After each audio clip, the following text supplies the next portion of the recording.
Hi, my name is Kim Cabaron, the creator of Passageway, a place where we navigate Christian perspectives on holistic wellness. A warm welcome once again. This is easily the most difficult topic to talk about. It is also the hardest commandment to deal with fairly. Of all the sins we may talk about, lust is the most slippery. In the very act of preaching about it, I may well cause it to happen. It's not that way with other sins. I do not cause you to be angry by preaching on anger, or greedy by preaching on greed. But lust is such a tricky subject that the very mention of the word may cause you to do the very thing I am warning against. And so I proceed with caution. Let's begin at the beginning. In Exodus chapter 20, verse 14, it says, "You shall not commit adultery." That is very simple and clear, isn't it? The dictionary defines it as voluntary sexual intercourse between married person and a partner other than the lawful husband or wife. Again, a very clear definition. On one level, adultery is simply the act of physical unfaithfulness to the marriage vows that is clearly forbidden. It is very clear that this commandment is establishing the value of marital faithfulness. To understand what God is saying, we should remember what marriage is supposed to be. One man and one woman. One man with one woman pledged in a commandment to live together as husband and wife. One man with one woman forever. That's what marriage is supposed to be. Anything less falls short of the will of God. How then does God feel about adultery? God forever classifies adultery among the worst sins a person can commit. Surely it deserves its bad reputation. Name one good thing adultery ever accomplished. Name one home made stronger by unfaithfulness. Point out the children made happier because someone broke his vows. Search the pages of history and see if you can find one good thing to say about adultery. Even one positive benefit of unfaithfulness.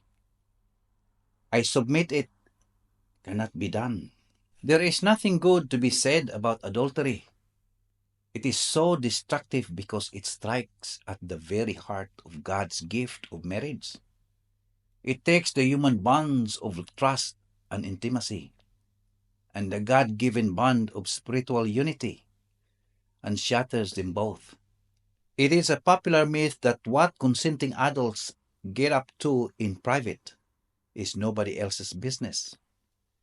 But adultery is never a private matter, and it is never harmless. It can never be simply a fling or an affair. Adultery shatters trust, intimacy, and self-esteem. It breaks up families, it ruins lives, and it leaves a trail of pain and destruction in its path. Anyone in doubt about destructiveness of adultery should consider this. The divorce rate in England and Wales is currently running at around 150,000 cases every year, about a third of which cite adultery as the main cause.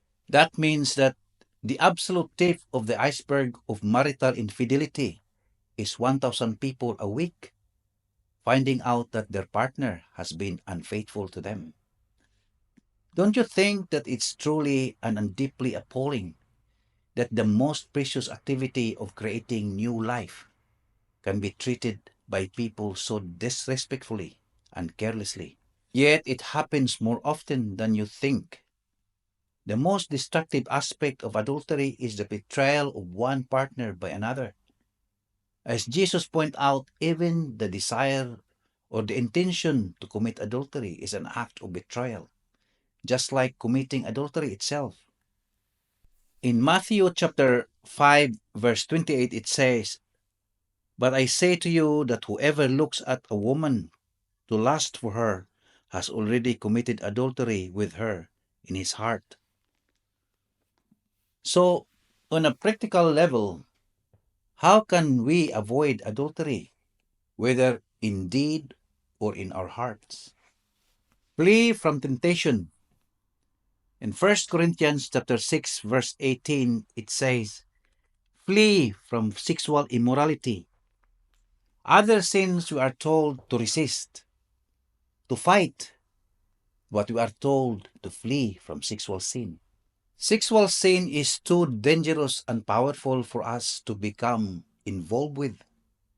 Like the story of Joseph confronted by Potiphar's wife, we must run away, whatever the cost. Fleeing sexual immorality means not nursing that lustful fantasy. It means giving up the flirting at the workplace. It means not going out for a drink with that colleague from work. However innocent it may seem at first, it means avoiding spending time alone with someone of the opposite sex whom you're not married to. All adultery starts with just a thought or a look. If we never let it get beyond that stage, if we spot the signs and run away, then we'll be safe from becoming adulterers ourselves.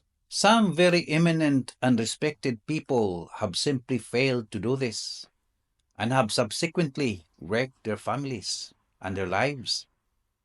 So I've talked about adultery, how to avoid it. Now there's just one more thing to talk about, which is forgiveness.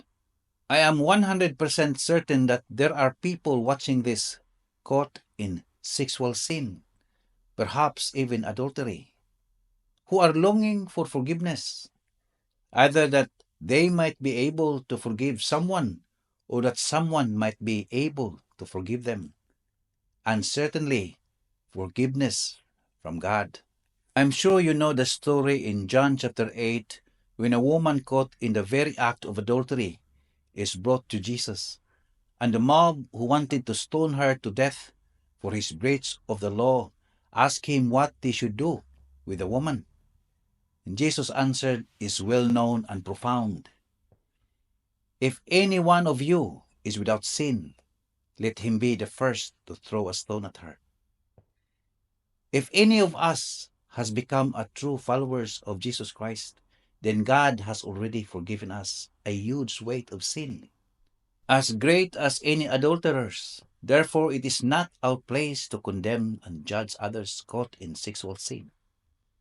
And more challengingly, it is not our place to withhold forgiveness from anyone for anything they've done against us. Only if we can bring ourselves to forgive as freely as God forgives, can we then say the Lord's Prayer with a clear conscience. Forgive us our sins as we forgive those who sin against us. This is incredibly tough to do, and only with the help of the Holy Spirit in us can we begin to heal our wounds. The next thing Jesus says is equally profound. He says to the woman, "Neither do I condemn you. Go and sin no more." There is forgiveness for sexual sin, but it can only be found through Jesus Christ, and only through repentance. True repentance. What wonderful words Jesus say to the woman, "Then neither do I condemn you."